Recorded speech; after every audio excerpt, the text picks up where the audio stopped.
Leo Varadkar lost his cool in an extraordinary rant in the Irish Parliament, moaning he was embarrassed to share the chamber with some of his fellow members. The Tánaiste, Deputy Prime Minister of Ireland, took the unprecedented step of wading in to speak on behalf of the government when he launched a ferocious attack on some TDs, Ireland's members of Parliament, accusing them of abuse and nastiness. The Fine Gael leader, who was replaced as Taoiseach, Prime Minister, last month, said, "You shout us down in the same way you bully people online. Day in and day out you try to bully people in here because they come from a larger party or a government party. I'm embarrassed to be a member of this chamber tonight, quite frankly, because of the behavior of some of the parties. I want the people at home to listen to the number of times I'm interrupted when I just try to say a few words in this chamber because of the arrogance and nastiness and abusiveness of the smaller parties and far left parties in this house." His angry rant comes amid a bitter row over speaking rights in Parliament,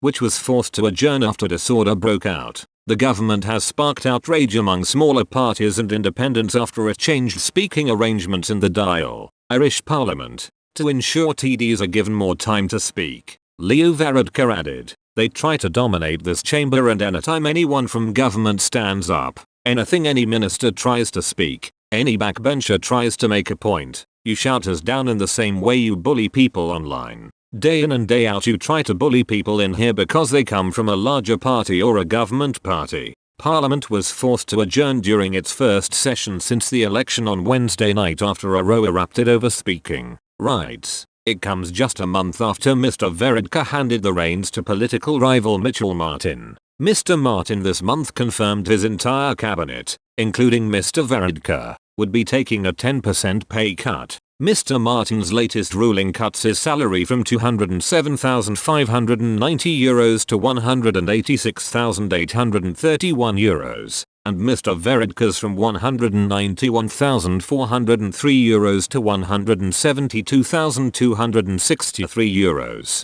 The pair have also been criticised for an absolutely tone-deaf government decision to pay €50,000 in allowances to 3 ministers for sitting in cabinet. Up until now, 2 super junior ministers have been eligible for the €16,288 allowance on top of their ministerial salaries of €124,439. However, the controversial rule change, which is likely to be rubber-stamped before the summer recess, means 3 junior ministers will now receive the extra cash. They are Fianna Fáil's government chief whip Jack Chambers, Fine Gael's Minister of State for Climate Change and Transport Hildegarde Norton, and Green Party Minister of State for Agriculture Pippa Hackett.